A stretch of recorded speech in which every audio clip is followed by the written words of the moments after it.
us by our Creator.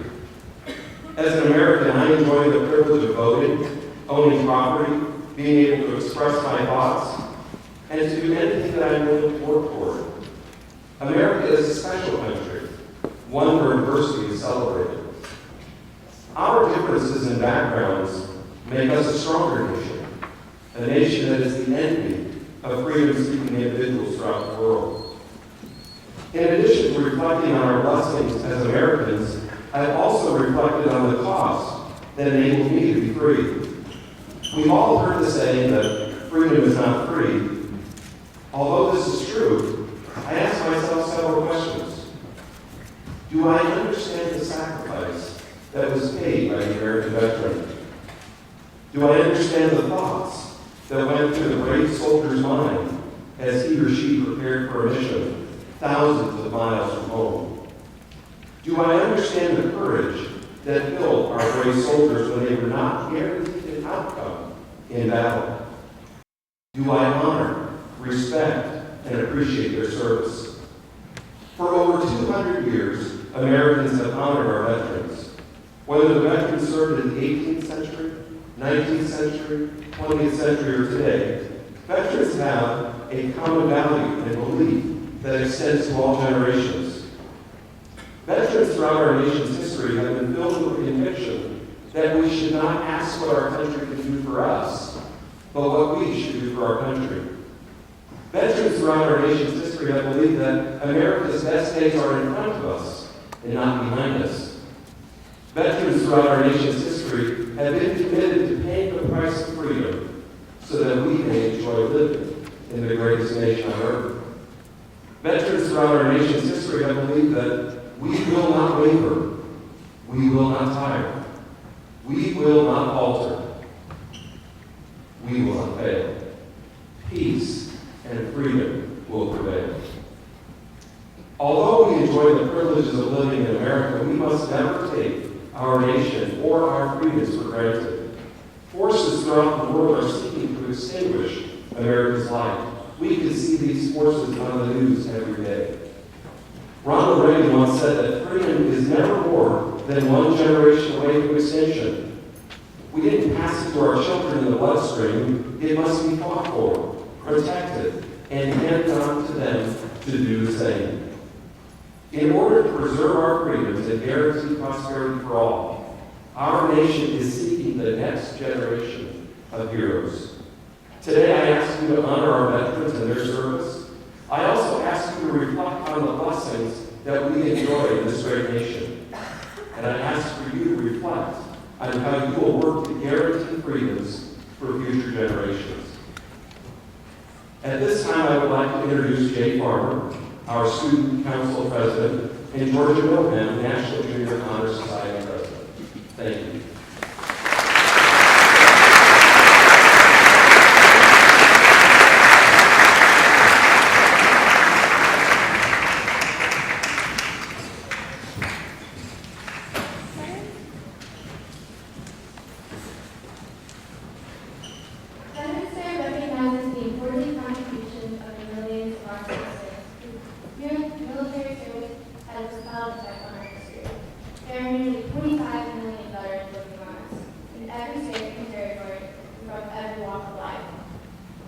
You may be a son, daughter, cousin, or relative of a veteran or current service member. We, at Springdale Junior High School, wish to honor veterans with all awards and song.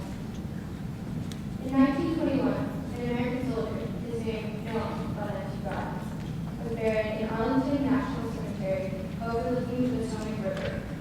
This unknown World War I soldier became the personification of dignity and perseverance for American veterans. This memorial took place on November 11th. It was universal recognition for the celebrated days of World War I hostilities in 1918. The 11th hour of the 11th day of the 11th month. In 1954, President Eisenhower signed a bill proclaiming November 11th as Veterans Day.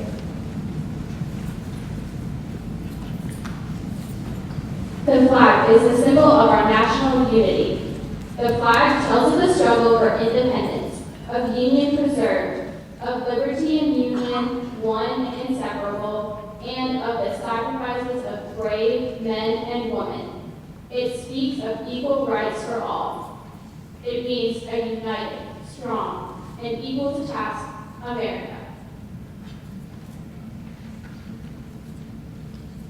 Please stand for the posting of our national and state flag by the Honor Guard Air Force from the University of Arkansas under the command of Major John Becker. United States Air Force and Central Band members as Old Glory enters the gym.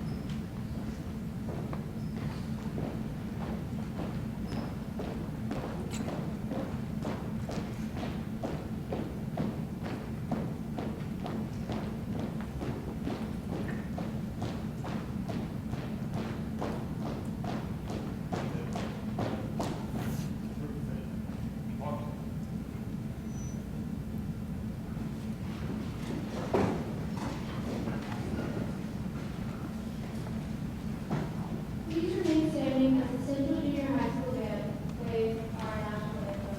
Under the direction of Mr. Watt, signed by Dean Hope, Brenda Franklin, and Glory Baker. We remain standing for the exit of University of Arkansas Air Force ROTC Boulevard.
Please be seated.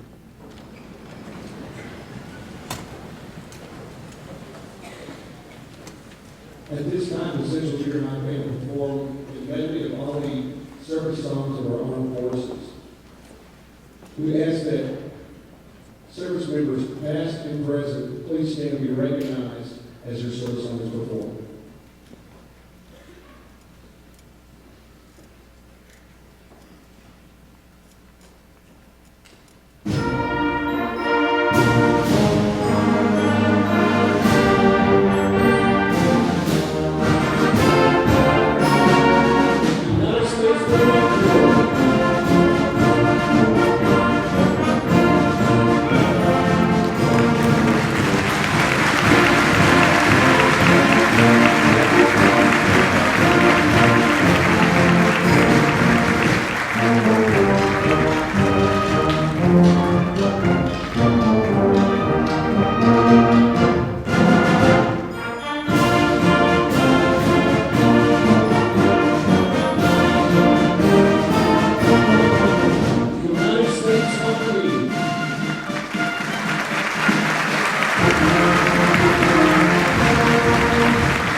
We ask that you please stand as we post the POW MIA flag.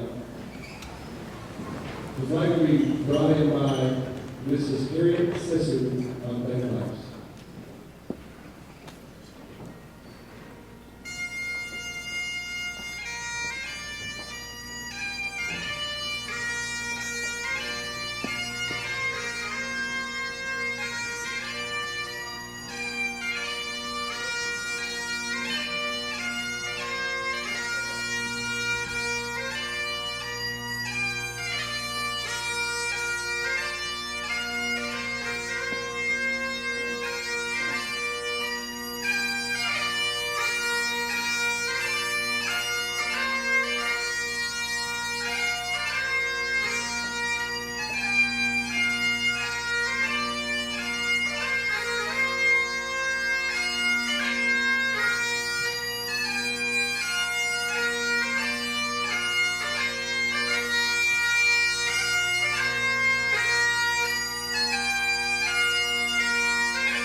experts say that we only use about 50% of our brain.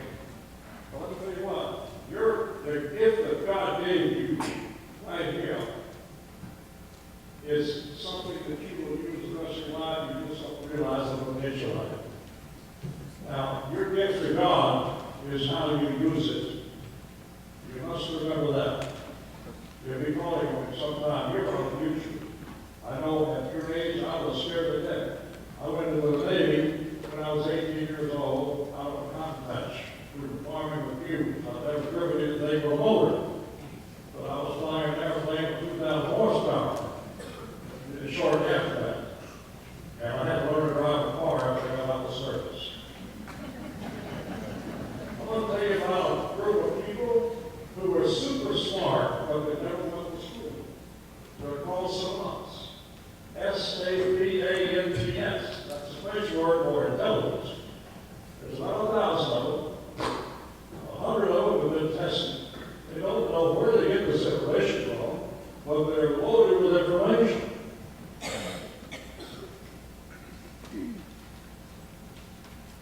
If you saw the movie Rain Man, Dustin Hoffman played the part of Cam Peake. Cam Peake is a savant. They showed him in the movie going into California. They stopped in a small town, he and his brother.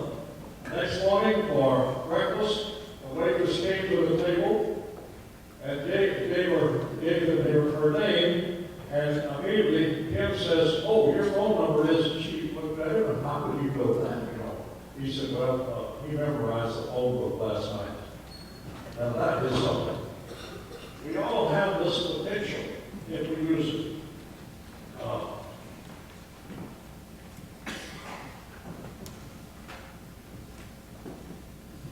What do we do with it? If you remember, a fellow named Steve Jobs, he took meditation so seriously. He went to India and he spent about 6 months there with the holy men who are experts in this meditation. He's reaching the mind of God. That's what he's doing. He invented stuff we didn't even know we wanted. And he died, he was a billionaire.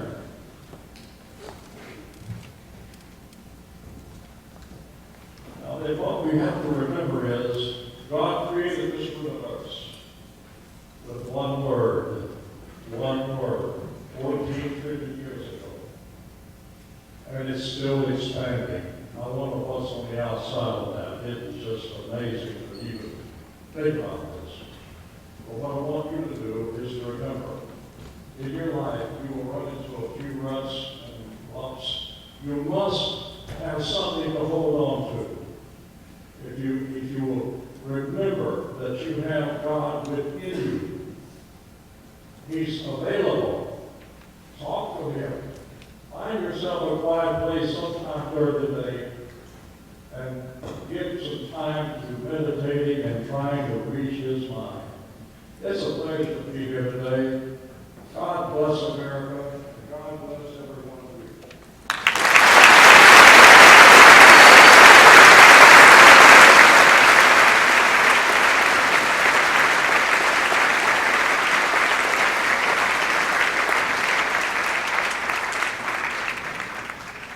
Please give your attention to the East Stand as the Central Combined Men's Choir sings "Tell My Father" under the direction of Miss Watt and Mr. Gay, with guest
Students,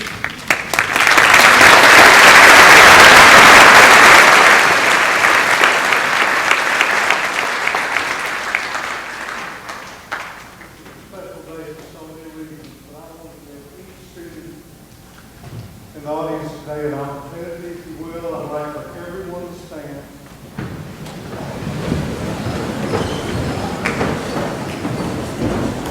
And with your applause, please thank each veteran personally.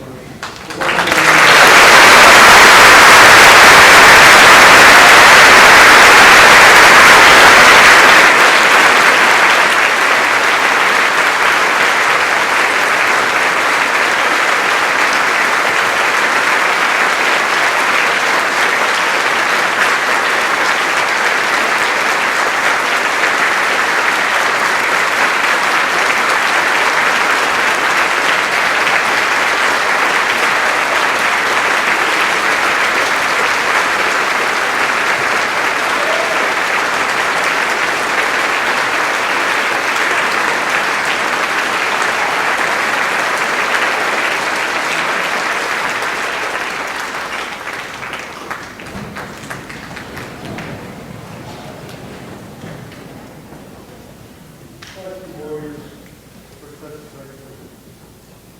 Veterans, ladies and gentlemen, today in our Springdale school system, in 30 schools, 23,000 young people are learning about you and your service.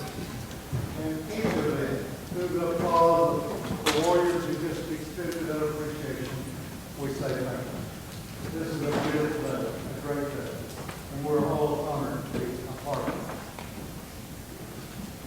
The teachers of our history department have worked together to bring this together, and I know it's such an honor for each of them to be a part of this process. So Mr. Pittman and Mr. Braun, Ms. Neal, Mr. Brown, the entire social studies staff, let's all thank them for making this happen.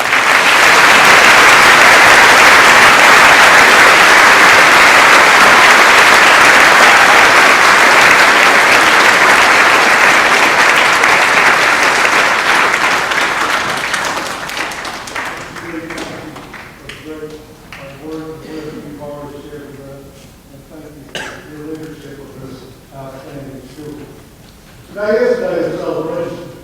So, just in a very special moment, I'm going to give us all a chance to celebrate. The Central Junior High Warriors last night received Bentonville Gold, 16-14, to complete a perfect NNO season. That's all.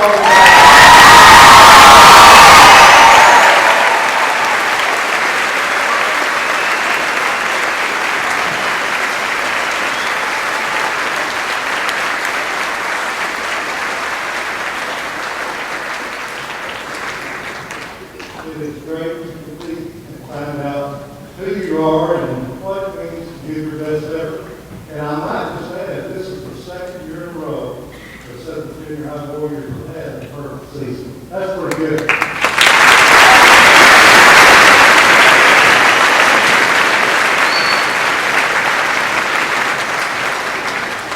Somewhere in this crowd is a great coach who has led this program for 36 years.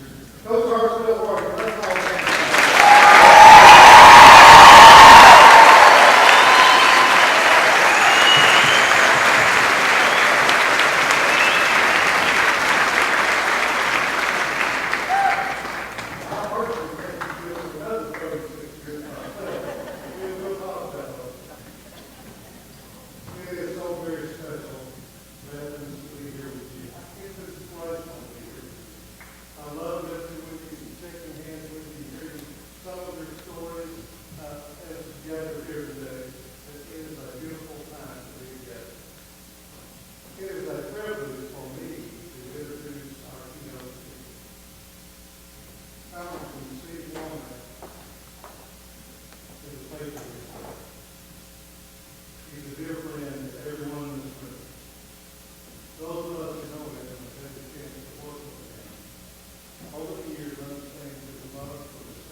gentleman, as he represents us every day in Washington, D.C., when we come home, he always shares his love, his passion for our country, and his thankfulness for the work and the service of our veterans.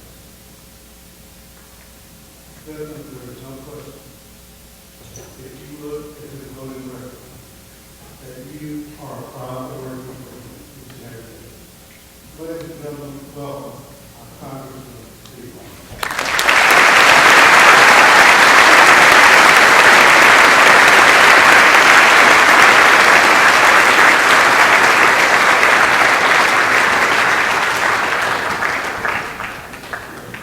Thank you, Superintendent Rollins, for that kind and gracious introduction. I have long admired the work of your superintendent. I have a close association with the Springdale Public Schools that dates back many, many years. I have a great association with your mayor, who was a colleague of mine back in a previous life when I was a mayor. We share a lot in common. And I am closely associated in my work in Congress today with the city of Springdale and the Springdale Public Schools. And for you ninth graders that are about to make the transition next year to HAR-BER, let me just tell you, my sis, my little sis, is one of the new assistant principals over at HAR-BER High School, and people of help later give me a call. I too want to acknowledge the great service of Fred Hartsfield. He's also a friend of mine. And to be witness for these last many years, not all those 36, Fred, I'll tell you, and been for that long, to see the caliber of the individual, the role model, the coach, the leader, the person in Fred Hartsfield is something that is a great source of pride to me. I know it is for all of Springdale. And I will be among the first to not only congratulate him on another undefeated season, but as he told his kid last night, he's hanging up the whistle. A great loss for football, a great loss for Springdale, but one well deserved for retiring Fred Hartsfield. And I salute you, Fred, for the great service you rendered this outstanding school system.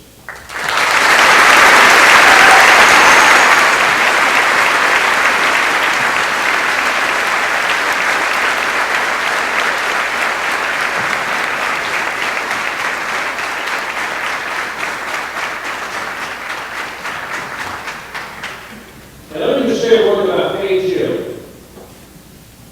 You kids probably don't recognize the special treat that you had just a few minutes ago.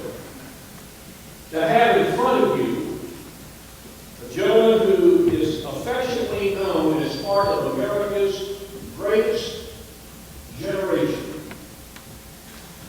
And if you go to the book by Brokaw, America's Greatest Generation, and you read inside the cover, when Brokaw describes that generation of men and women, when you read down through his description, he finally says that at a time in their lives when they were caught up in the activities of the workaday world, romance and adventure and all of the things that go with growing up, his country called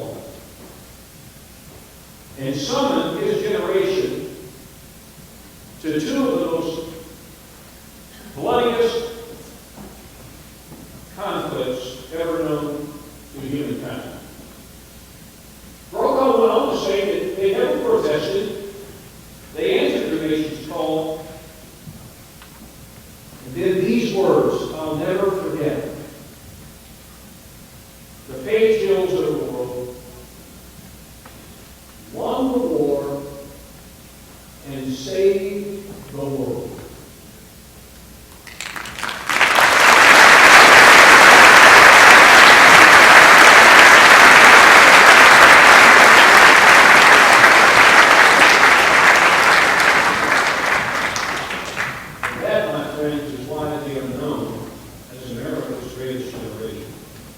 Since the founding of our nation, brave men and women of the United States have selflessly surrendered a lot, not only to secure peace and prosperity for our nation, but for much of the world. The freedoms we enjoy today, the fact that we can sit in this beautiful auditorium, be the recipients of everything that our educational system has to offer, to worship as we please, to know that we are protected by a matchless Constitution against tyranny and oppression, even to know that when we disagree with our government, we can do so in such a way that does not bring harm to ourselves. All of these things, every single one of them, are secured by the individual efforts of nearly 50 million of your fellow citizens throughout history who have worn the uniform of this great nation. It was 98 years ago, on the 11th day of the 11th month, when President Woodrow Wilson established what was then known as Armistice Day, the day that the guns fell silent in World War I. And in June of '54, when Congress voted to rename the occasion Veterans Day, to honor all veterans, those who served in peace and war, from every branch of every stripe, from the newest recruit ready for basic training to the soldier, sailor, airman, marine, or Coast Guardsman who has long left this world, having served America with honor, dignity, and humility. In each and every circumstance, our nation is better off, not just because of what they did, but why they did it. You know, I often wonder, what could I do to impress upon younger generations, help them better understand what I truly believe is the genius of America? You can read about it in books and literature. You can see it portrayed on stage and screen. Our TVs, our computers, even our smartphones serve as everyday reminders of the dangers of the world and the risks posed to those who protect us. And even as I speak, at this moment in time, there are men and women scattered across the globe, standing in harm's way, protecting many of the things that we far too often take for granted.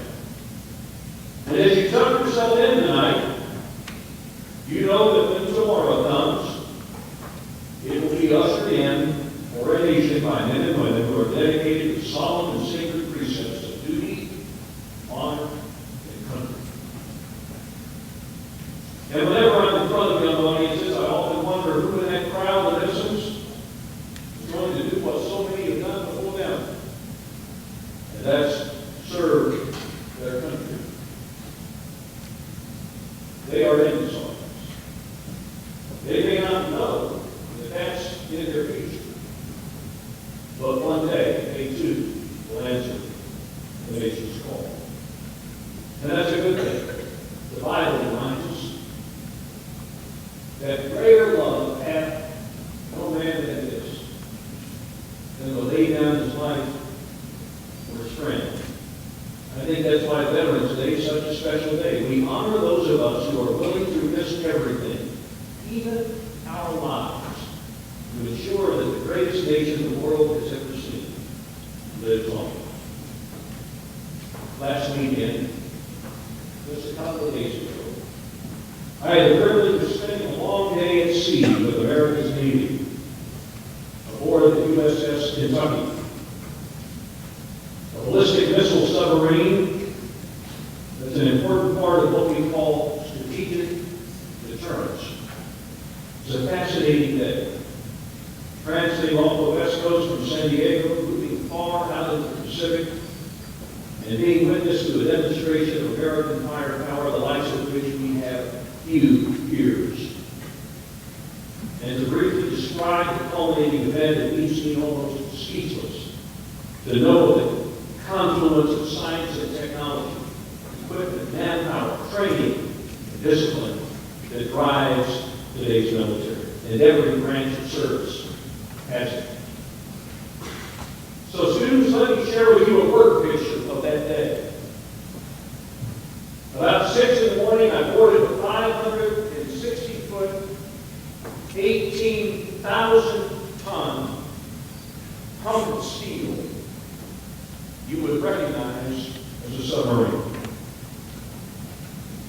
With 150 of America's finest sailing men, leaving port early in the morning, destined for a position out in the vast Pacific, where at the appointed time our Navy would demonstrate its capability by launching a Trident II missile from a submerged platform high in the sky, indeed, out in space, where inert payloads would fall back to Earth, designated for targets thousands of miles away. And as I traced around Kentucky, I was struck by the youth I saw in the faces of those trusted with the most important weapons platforms we have in our arsenal. In fact, the commander of the boat said the average age of his sailors was around 23. It's not surprising what the military is and always has been a preferred opportunity for our youth. In some cases, it's the opportunity for a good paying job for a young man or woman who hasn't quite figured out what they want to do with their lives. For others, it might be the lure of college benefits after service. And then there are those that are driven to military service like Jack Lucas. It was 1941. Jack was a cadet at Edwards Military Institute in the Carolinas. His mother had enrolled him there because his father had died. She thought it would give him structure in his life. Jack heard radio reports of Japanese attacks on Pearl Harbor. The next day, Jack asked his mother for permission to enlist into the Marine Corps. And if she said yes, Jack said he would go serve and he would come home and finish his education. His mother said no. Jack was 14. He was big for his age, 5'8", about 180. He would probably play linebacker for Fred. But he was still just 14. Jack convinced the Marine recruiters that he was 17. And he forged his mother's name to the consent form, and before long, Jack Lucas was headed to Parris Island Training Center. While troops were moving out to Hawaii, he was ordered to stay at Parris Island because he had a background in the military. Remember, he was at a military school. He knew drill and ceremonies, and they needed Jack back there to drill new recruits. Jack had none of it. So what Jack Lucas did was effectively go naval. He hopped onto a train with the troops moving out to combat. He made it to Hawaii. And when he got there, he managed to convince officers that it was all a clerical error. So they kept it. Another time, he wrote a letter back to his girlfriend. And in the letter, it was picked up by a censor, he disclosed his true age. By then he was 15. Again, Jack Lucas managed to talk his way out of trouble. And they assigned him driving a job or driving a truck on the base. About a year later, when a large number of troops were being carried out of the ships in Pearl Harbor heading into action, Jack stowed away with the USS Duel so he could go with them. In effect, yes, going AWOL a second time. He slept on deck, he scrounged for meals among the other men on the ship. While at sea, he kind of figured out he might be able to truck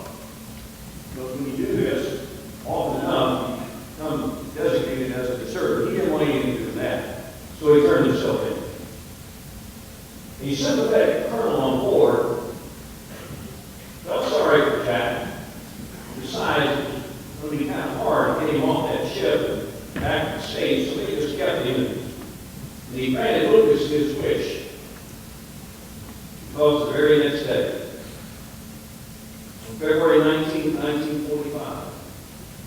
5 days after Jack Lucas turned 17, he hit the beach with 40,000 other Marines on Iwo Jima. The next morning, his unit had close combat in the Japanese pillbox, then in the trench, where 11 Japanese soldiers surprised him. Firing at their point-blank range, Jack killed one of them in his rifle jam. About that time, he saw 2 Japanese grenades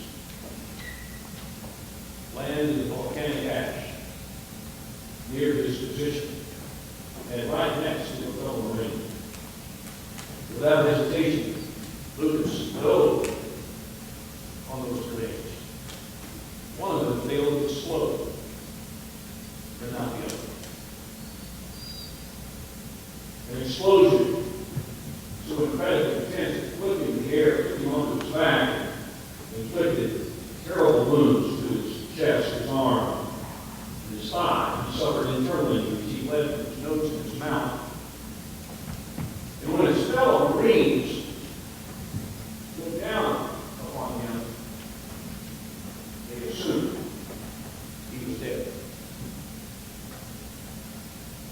When they reached for his dog tags, they saw a wiggle at the end. They gave him morphine, carried him on a stretcher to safety, and later to a hospital ship. And even then, doctors almost gave up on Jack Lucas many times. But the guy was a survivor. He was a warrior. After hospitalizations in Guam and San Francisco and several of the 22 surgeries that Jack Lucas would endure, he was discharged in September of 1945. For his conspicuous bravery on the field of battle on October 5th, 1945, just a few days more than 70 years ago as I speak, President Harry Truman awarded Jack Lucas our nation's highest award for valor, the Congressional Medal of Honor, making him the youngest recipient of the medal since the Civil War. Jack Lucas was dedicated to his country, and I admire that. But I also admire the fact that Jack Lucas was a man of his word. Shortly afterward, he kept the promise he made to his mother a few years before.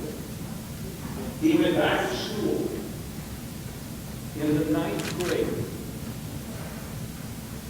with a Medal of Honor straight around his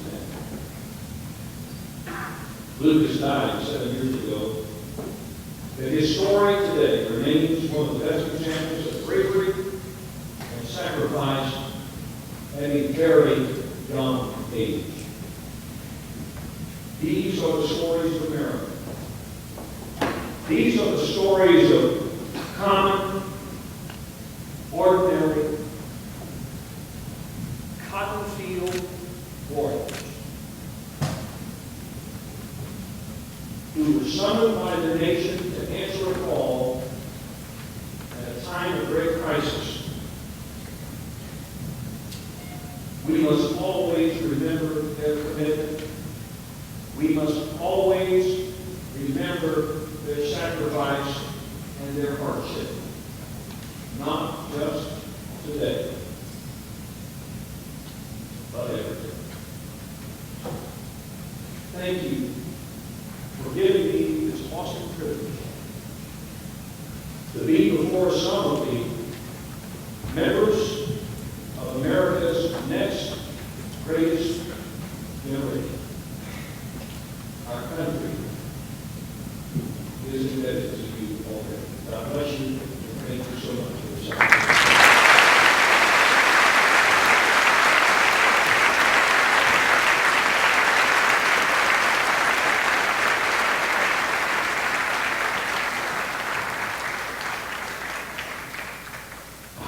Coach Vaughn will recognize the HAR, FRA, and VFW essay contest winners.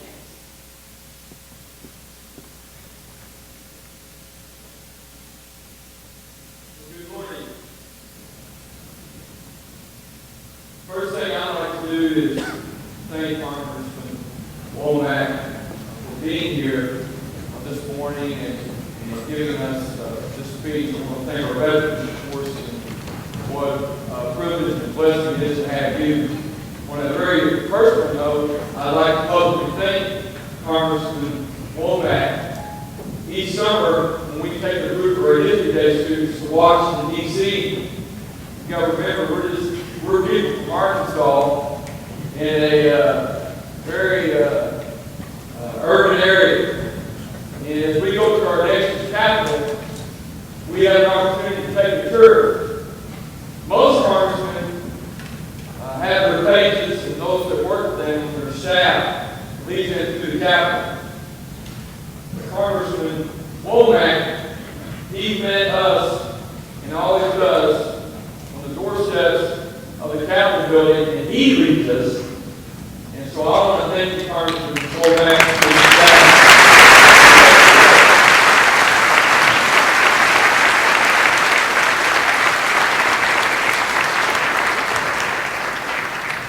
Central Junior High has a long tradition of celebrating our veterans and the work that they have done. CJHS has also had a long tradition of working and participating in our annual essay contest, sponsored by several of our veteran and patriotic organizations. Today, we would like to recognize these organizations, and we would also like to ask those members that if you're a member of this organization, to please stand and remain standing as we call your group out. And I also would like to note those that lead in these groups. First of all, our veterans of foreign war, Post 2952, Mr. Randy George.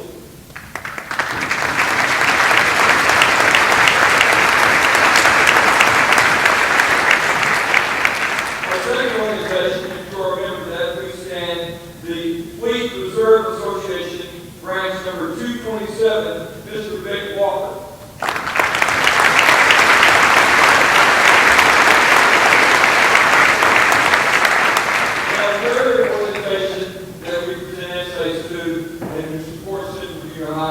Is the Daughters of the American Revolution, Maryland chapter, Miss Sue Thompson.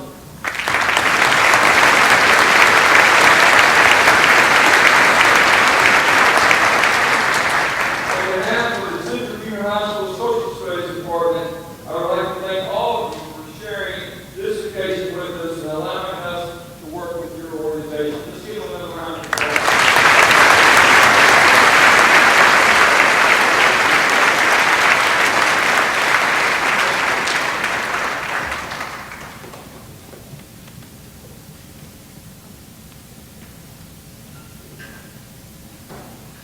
Mr. Reyes and Mr. Rome will recognize our own Central staff veterans of past and present.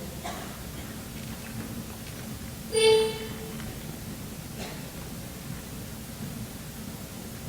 Good morning, yes, veterans,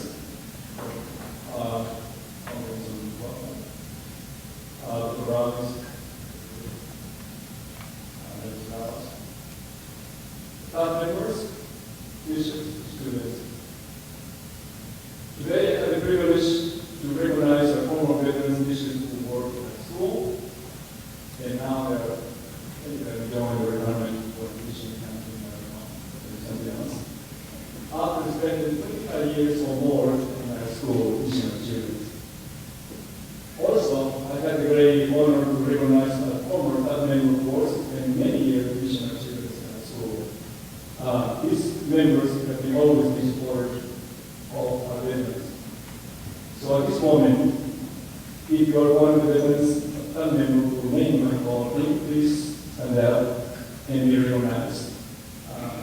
In the red laws, U.S. Navy Springdale.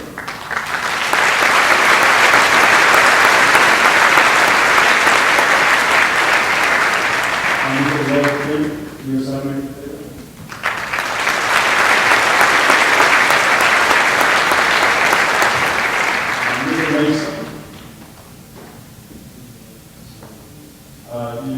U.S. Army veteran. General, thank you for the service. We really appreciate that. Now, for a former teacher at Central Junior High School, please stand up and be recognized.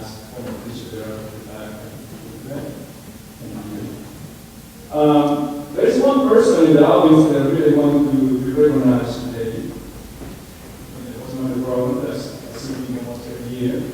But as I have one man here for now, which is Martin Sergeant Fields. Please stand up.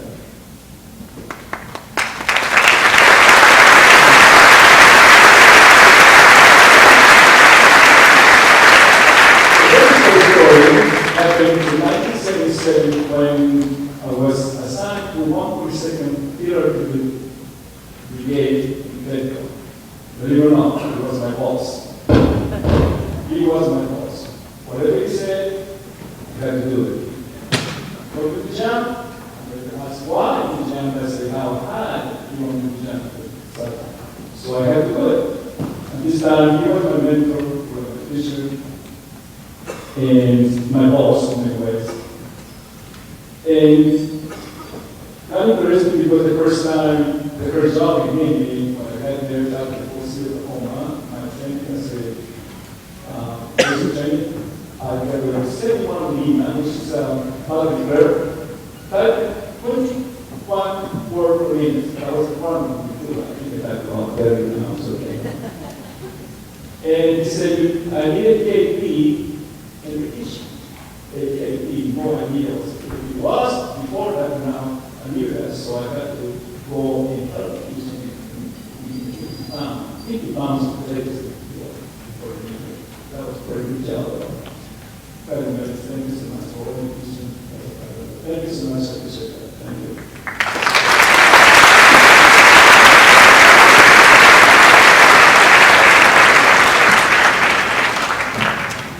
The Central Dance Team will perform a patriotic medley under the direction of Miss Buttercup.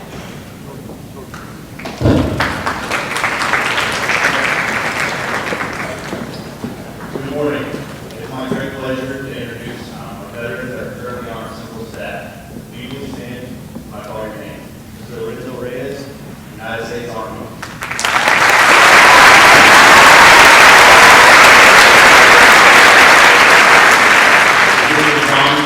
United States Air Force.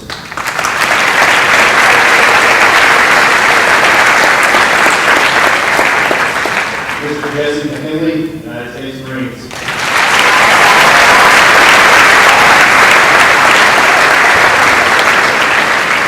Ms. August Schoolwell, United States Army.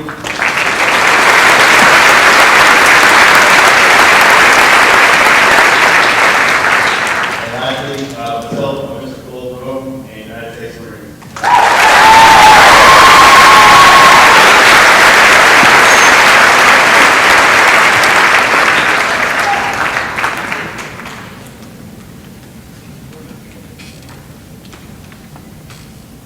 Now, the Central Junior High Dance Team will perform a patriotic medley under the direction of Miss Buttercup.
Miss Rodeo Arkansas and former Miss Rodeo of the Ozarks, Kelsey Deanne Carpenter.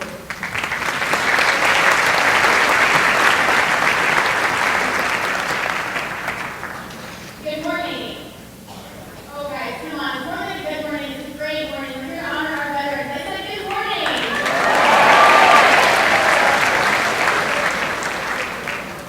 As she said, I'm Kelsey Carpenter, your Miss Rodeo, Arkansas. I'm actually 19 days and counting down today where I get to compete the national title of Miss Rodeo America.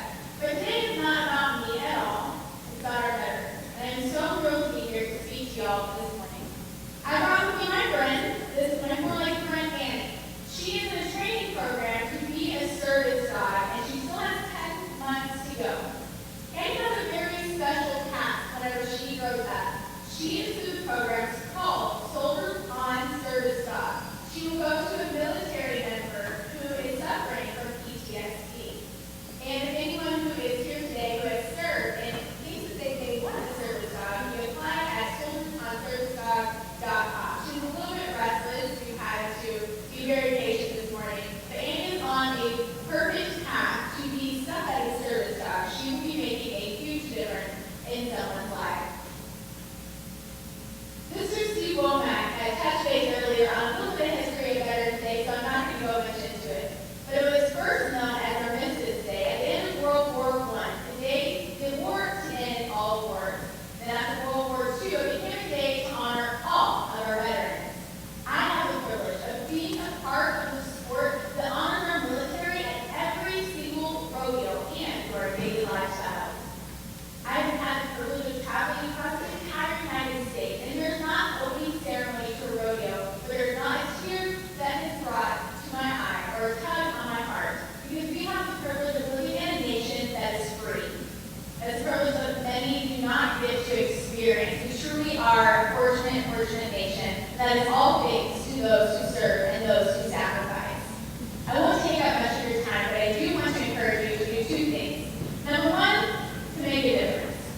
Maybe your calling is to serve in the military. Maybe it's to make a difference by serving, by volunteering in your own community, or making a small difference by thanking a veteran at every single location that you see one. We shouldn't be able to only thank our veterans on Veterans Day or the 4th of July, but anytime you encounter someone who sacrificed for our country, we should always be respectful and honor them. If you're walking through Walmart, you see one of those amazing veterans hats, be sure to walk up and thank them, because they have suffered and they have been through more than we can possibly imagine. So it's so important to honor and to thank them. I look forward to visiting with everyone at the ceremony right afterwards, the reception, and I hope that everyone has a wonderful Veterans Day. And once again, I encourage you to thank veterans any opportunity that you have a chance.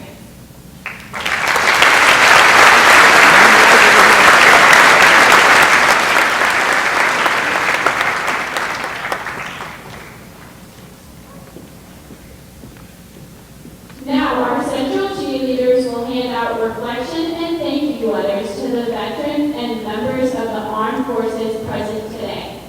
While selected students Kyle Lujan, Jasmine Kane, Gavin Pittman, and Arlie Reyes read their letters.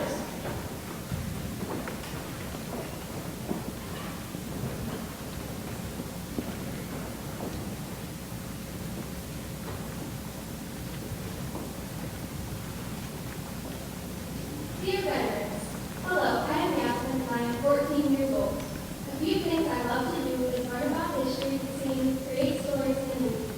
Along with my love for history, I will be going to Washington and other colonial places with a few fellow 8th graders in December, so that will be a great opportunity to learn even more. I would love to utilize this letter as a way to thank you and other veterans. You all sacrificed so much for the people in this country. Without you, we would not be the strong, independent, and free country we stand as today. The bravery and courage you had and still have is absolutely inspiring. You showed such dedication and honor to this country, and I couldn't be more proud. You worked so hard for us to be free, so now it is time for us to honor and be grateful for such great work.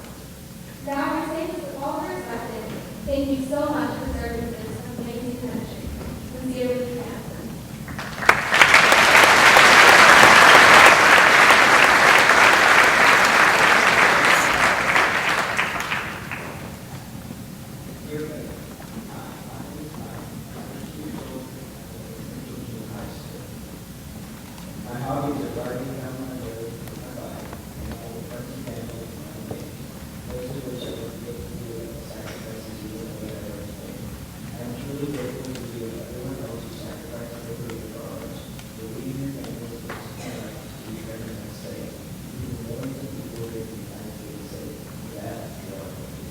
without what you're voting. Let's be here with our mouth.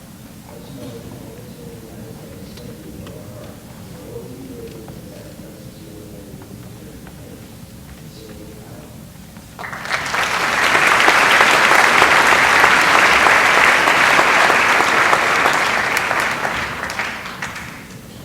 Dear veteran, my name is Artie Reyes. I'm currently 13 years old and in 8th grade at Central Junior High. I play for the school band. The instrument that I play is trombone.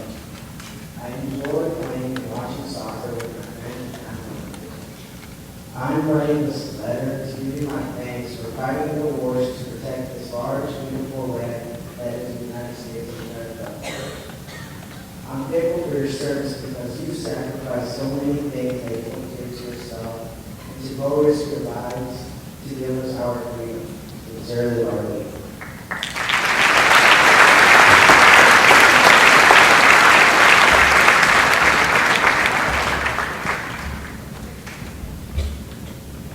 Dear American veterans, thank you for protecting our ideas. Sure earlier said that, but I don't know how it feels about it. But as time retired our teaching, you're not lucky that so many hundreds of all military everywhere. Everyone has a job to support our country, be it my dad and our forces, my mom and teachers, and me, not sure yet, but I'll figure it out. Veterans carry it for you, sir, but I bet your friends and family love you the whole time. You were happy when my dad came home, so I know you're going to have to wait. There was a lot of cancer with though, so I guess you signed up for knowing that. Thank you for taking that chance. I still don't know how long it'll last for you, but thanks to you, my dad, and then if you come home, I get to you. Thank you. Here's the government.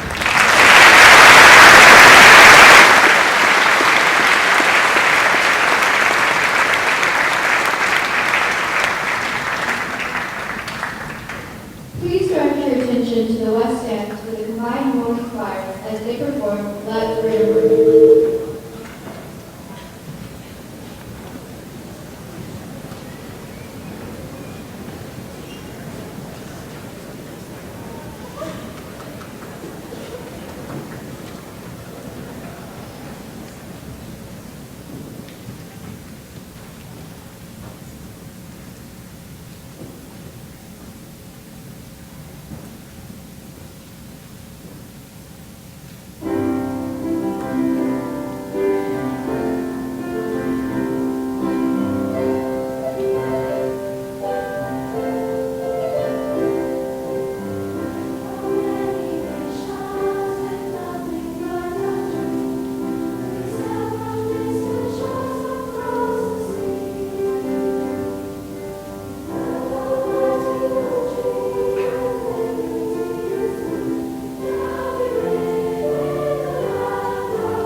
introduce some special guest veterans today. Mr. Vic Walker joined the Marine Corps in June of 1960 and was released in June of 1964. He returned in August of 1965 and was sent to Okinawa. He went to Vietnam in October of 1966. While in Vietnam, he served the 3rd Battalion, Marine Regiment, and the 1st Marine Division with the Weapons Platoon as a machine gunner. He also served as a helicopter door gunner and with the Division S2 Intelligence. In 1976, he enlisted in the Army National Guard's 936th Aviation Company, and later transferred to the Army Reserve's 374th Detachment. In 1981, he served as a recruiter. Mr. Walker retired in 1993. He is now active with the VFW, American Legion, the Disabled Veterans, and others.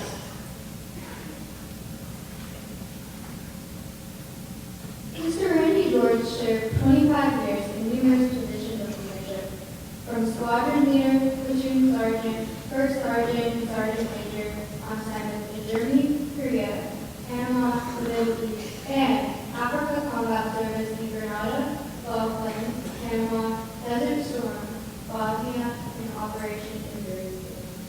His awards include the Bronze Star, 4 Army Commendation Medals, 4 Achievement Medals, 4 Combat Stars, Bosnia Medal, Bosnia Medal, and 2 Combat Stars, and the Soldier's Medal by President Jimmy Carter at the White House in October 1976. He is a Springdale graduate and currently commander of VFW Post 2950. First Sergeant retired T. Clint Chastain is a 1982 graduate from Springdale High. Mr. Chastain was assigned to the 75th Ranger Regiment, serving as a rifleman, grenadier, machine gunner, team leader, and squad leader in both the 1st and 3rd Ranger Battalions. He saw combat deployments to Grenada, Panama, Southwest Asia, Kosovo, Afghanistan, and peacekeeping in the Sinai. Mr. Chastain's awards include the Bronze Star, Medal Meritorious, Service Medals, Air Medal, Army Commendation with 8 awards, Army Achievement Medals, Joint Service Achievement Medals, Valorous Unit Awards, and the Kuwait Liberation Medal. His foreign awards include Egyptian, Honduran, Canadian, French, and Australian Airborne Wings with the French Commando Badge, and many more medals of honor to go with his distinguished career. On this 20th anniversary of Central's Veterans Day program, we are very proud to have Mr. Walker, Mr. George, and Mr. Chastain with us. They will lead us in recognition of all veterans of war and peacetime.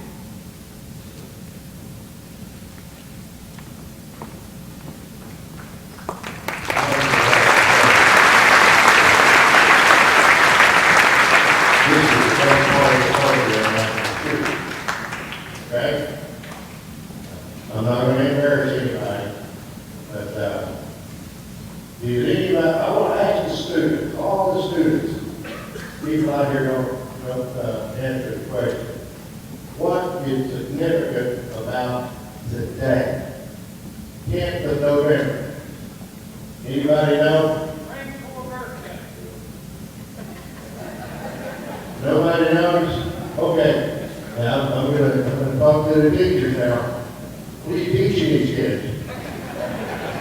Today is the Marine Corps birthday. You didn't know that?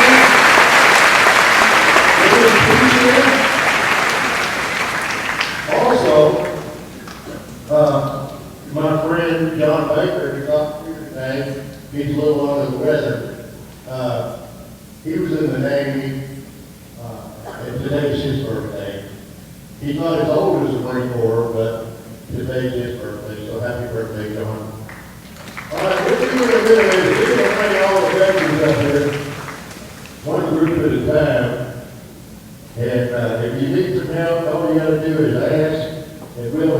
up here.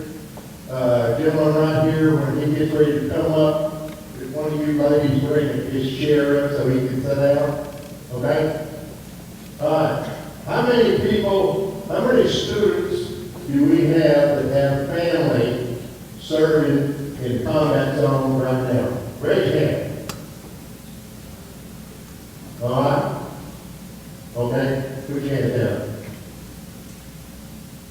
How often do you talk to these people, and I know you can talk to them on the telephones over there, or send them care packages, or just write them a letter? How often do you do that? I know it's hard to do. I've been there, done that. But you need to support these guys and these girls that are overseas in harm's way that are fighting so we can do what we're doing today. You go to these foreign countries, whether it be in a combat zone or whether it be in a third world country, they don't have this kind of stuff. They can't do this. It's against the law. It's against the principles. We are very, very, very fortunate to be where we are and have what we have. So we need to be thankful that we got what we got. Okay? Now, how many lady veterans do we have? Stand up, please. Lady veterans. I know we got one or two. Thank you very much. Thank you. All right now. Hey, Billy. If you got anybody here that is over 85, if you're over 85, raise your hand. Okay.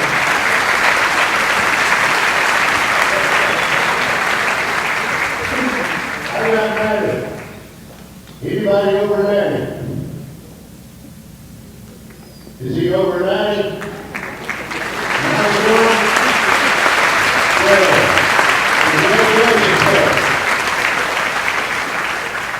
I used to do that because Otis Harris was, used to claim he was the oldest veteran that attended these things, and he's pretty old when he passed away. And he was so old that he was a bosun's mate on the Midway when they got started, the first Midway, back in the 1800s.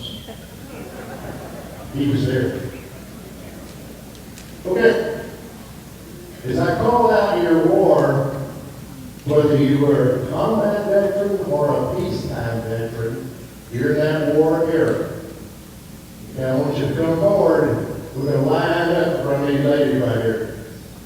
Don't block them, because we don't want to block them pretty faces, because there's going to be people taking pictures. You know, if you don't watch these girls, they'll get the picture. How about in World War II veterans? All you World War II guys, come on. Let's go. Thank you, guys. Thank you, guys. We've got plenty of time.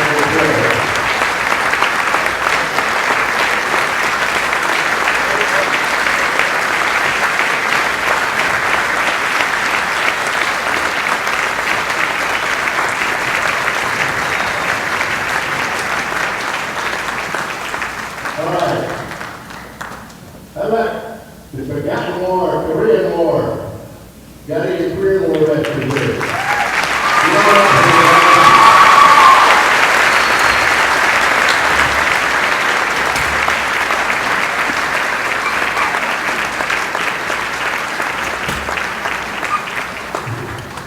You got to watch me when you try to steal the show. You got it. All right, guys, how about Vietnam? Let's get the Vietnam veterans on the feet.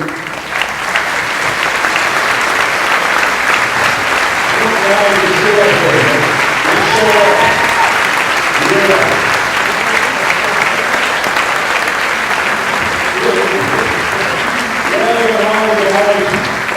Let's line up in front of the girls. Let's bring you line up right here. Okay? So those people out here can take pictures. I don't know if they want pictures of you guys or they might want. All right, we got these Tom guys up here. Only good, but he got it. Oh, he got it. Welcome home, brothers. Good to see you. How about the first Gulf War? How about the second Gulf War? How about the third Gulf War? Everybody say how about that?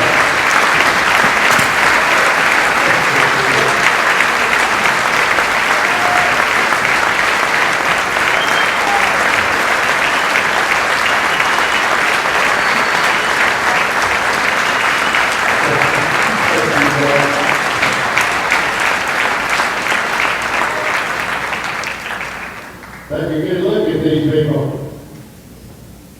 The reason we're able to do what we're doing is because of these guys.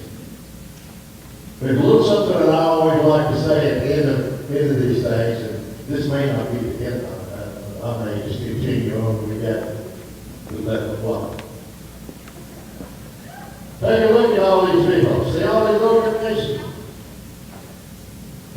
Two guys over here sitting in the chair. The World War II guys. Whenever you see one of them, and you'll recognize them, walk up to him, shake his hand, look him in the eye, and tell him thank you for making this the land of the free and the home of the brave.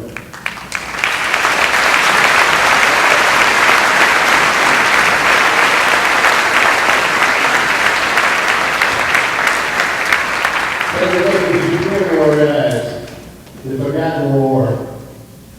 I haven't forgotten. Most of us haven't forgotten. Shake his hand, pat him on the back. Look him in the eye, smile real big, and tell him, you will not be forgotten. I will remember what you've done for our great nation.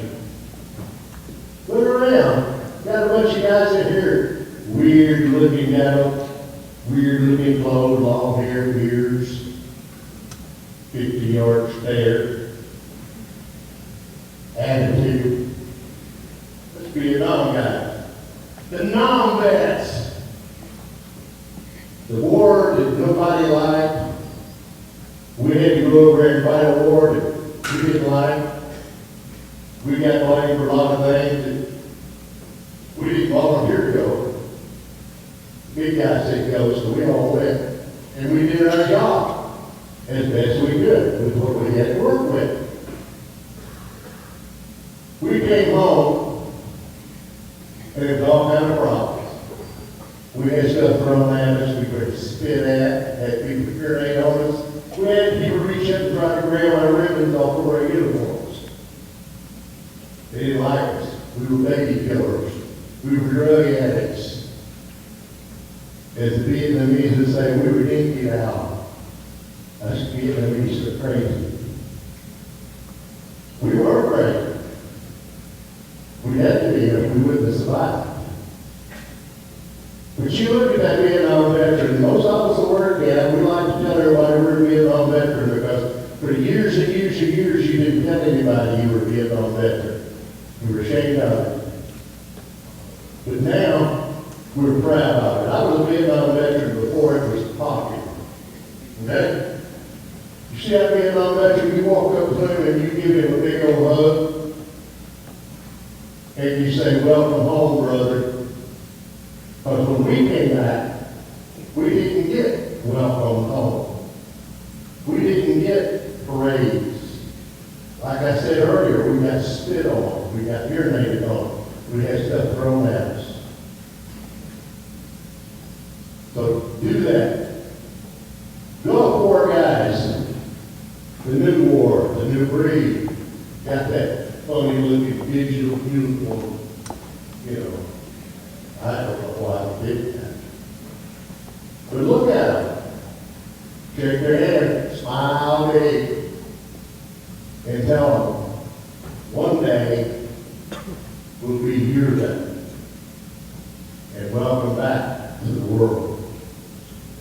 Do all those for me, and I appreciate it. Okay? You guys take seats now. You know where to sit down and relax.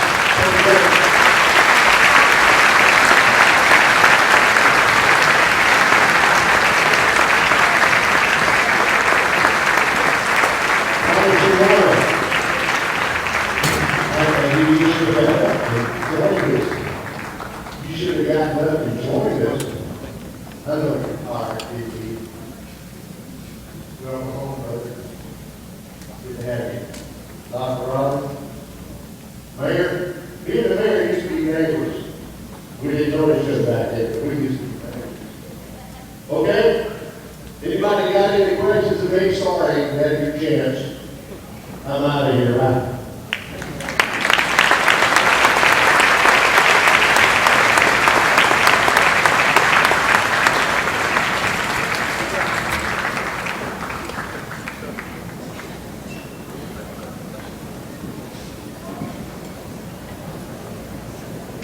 Please give your attention to the West Stands as the combined choirs and the central band perform My America under the direction of Mr. and Mrs. Watt.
While Veterans Day is primarily a tribute to America's living veterans, to ensure the sacrifices of American fallen heroes are never forgotten, Central Drum Majors Reagan Couch and Gracie Stevenson will lead us with 21 seconds of silence in honor of those who have made the ultimate sacrifice for our freedom.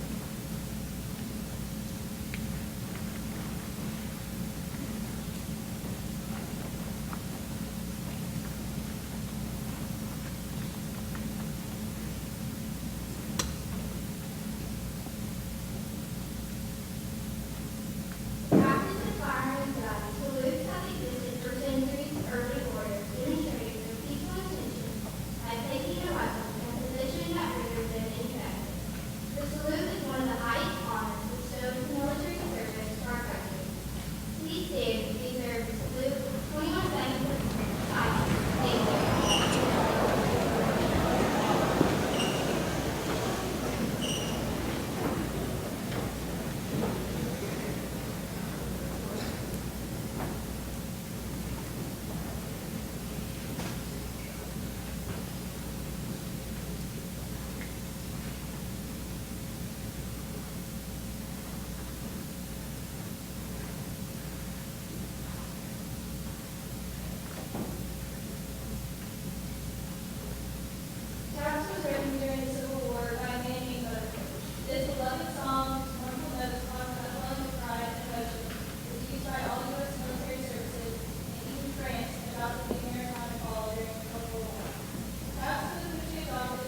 As we conclude our Veterans Day Assembly, I want to thank our veterans for allowing us to honor them and to thank them for our service.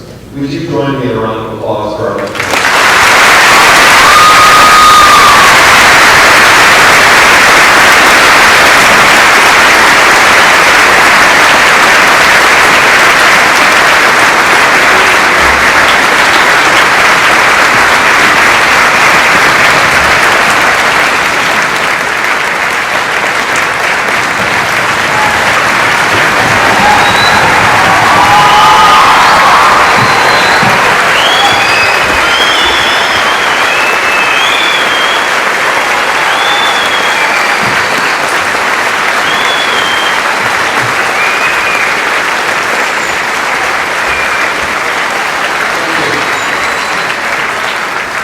We also want to thank our teachers and our student body for working diligently to making this assembly possible. Thank you.